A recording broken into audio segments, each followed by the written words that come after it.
Hi everyone, this is R.P Radford with 50 years of chess. I've got another game. It's a match between Horfield, who I was playing for at the time, Horford Chess Club versus Clevedon Chess Club in a Division 1 match. And we were playing home to Clevedon, I believe. Right. Now, my opponent was J.Beardwood. He's got a decent player.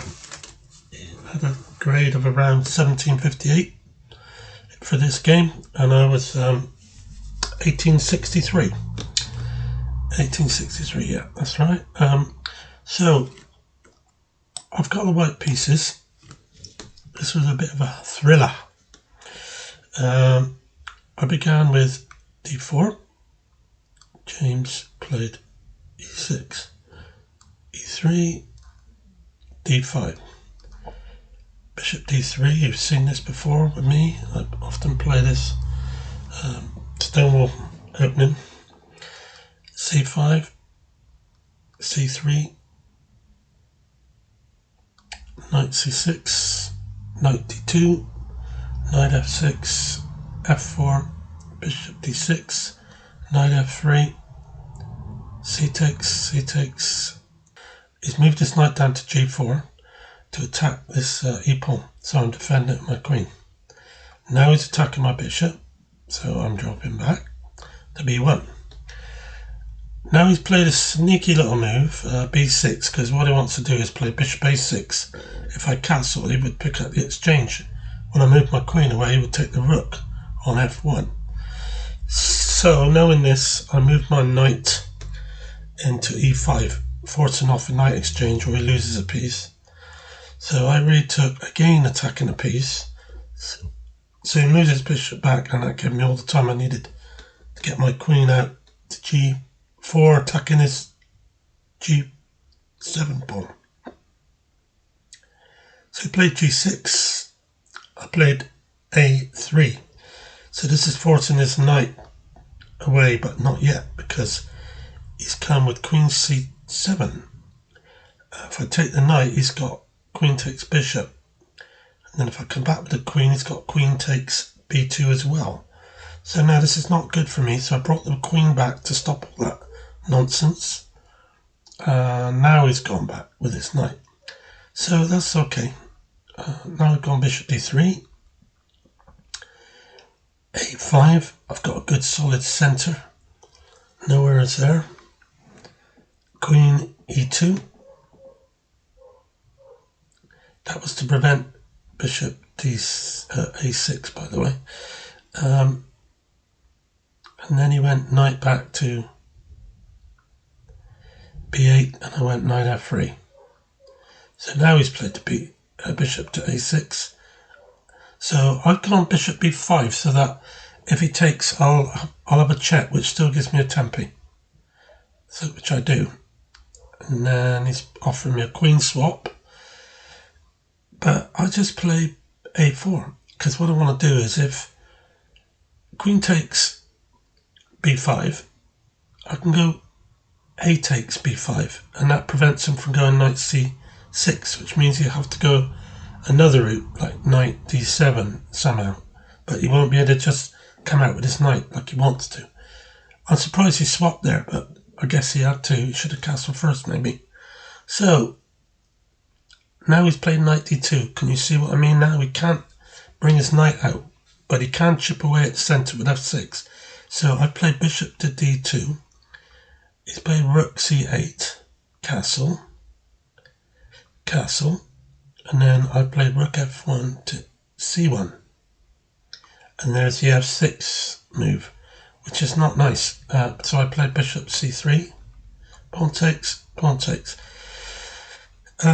It's messed up my middle a bit, but I can still go bishop into d4 in a minute if I want to, which is what I did. And now he played knight b3. That's a good move because it forks everything, but I can swap a rook. Rook takes, and now I bring the other rook across. As we're getting now into an endgame, I've got doubled pawns. He hasn't got any, but he has got a weak e-pawn on e6. So now he wants me to try and swap off, which I did, which allowed me to attack that pawn and win it, which is the one on e6, the weak one. So now he wants a rook swap off, but I'm taking that pawn. Now he swaps and I get my king near to centre. Checks me on d2, king to e2. Yeah, check me on d2, king e2. Knight back to c4, hitting that e pawn. I don't mind if he's taking the pawns that are doubled up because this will help me in the endgame. So, b3, knight takes pawn. Now I drop back again and I'm to f4 and I'm hitting that d pawn which you can't defend. So he's gone knight to d7. And now I've got just a little bit of an advantage because my king's more advanced than his and my pawns, I've got a central pass pawn at the moment. Knight into c5, so he's going to win that b pawn, but that doesn't matter because I'm taking his b pawn first. And now this move is very important. I played knight to a4. This stops him going back to knight to c5 as I push my pawn on for a queen. So he checks me. I play king d2, knight a2, so he's looking to go knight a2 to a4 to b4 and then to c6 when I'm pushing the pawn on. There we go. I'm going for the queen and he's going to go back and try and stop it. So I push my pawn, like I've said before, push your pawn and keep pushing it till you can't push it any further. c5, knight to c5, king f7, king d3, king e7, king c4, king e6, and now I'm flicking the knight out to a6 where I'm going to force him to have to give up his knight. But I have to deal with the pass pawn while he attacks my other pawns. It's touch and go, but I think I've got it. Yeah, I've got this, I know I have. He's played the pawn on to a4. I can easily stop that. So I get queen first. He takes, I take with a knight. Now he's pushed his pawn again and I could stop that with my king. So now he's going after my pawns.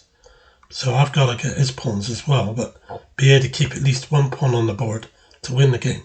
A knight and a king is not enough against the king. Knight d7 check. There, he's moved down to tap that pawn. King e4. Knight f6 check, king takes pawn, knight takes pawn. So I've got 2 pawns left. I mustn't lose any of them. Maybe one at the most. So I played g4, king g2, g5. King takes pawn, king takes pawn. So my pawn is secure, he can't touch it. And I'll have time to get my king over there. You can shield the way, stopping me from getting in there, but it's only temporarily. As you see, our kings are marching down the board. And then I got that extra move with the knight, which forces him to come back. If he goes towards his pawn, then I just move my king towards his pawn. And it's getting easier for me. So it's difficult now because he can't really stop me getting on the back rank, which is what I want. That's it. I'm on the back rank. So now he can go back to f7. And I've got king d7. This is what chess is all about with endgames. It's knowing how to maneuver your kings in such a way that you create almost like a zugzwang situation where he's forced to go somewhere he doesn't want to go. At this stage, he now played king f8. So again, I just go king e6. So he cannot go on any of these 3 squares, e7, e8 and f7. He can only go to... He resigns. Yeah, he resigns. Because if he does king to f8, I can just play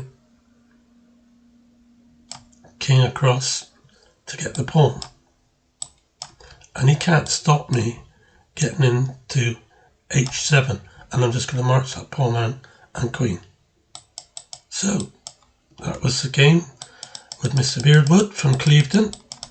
I hope you enjoyed it, and I'll see you very soon. Just looking at that again as we played these little moves out. It looks easy, but it's hard. You've got to work it all out, you see.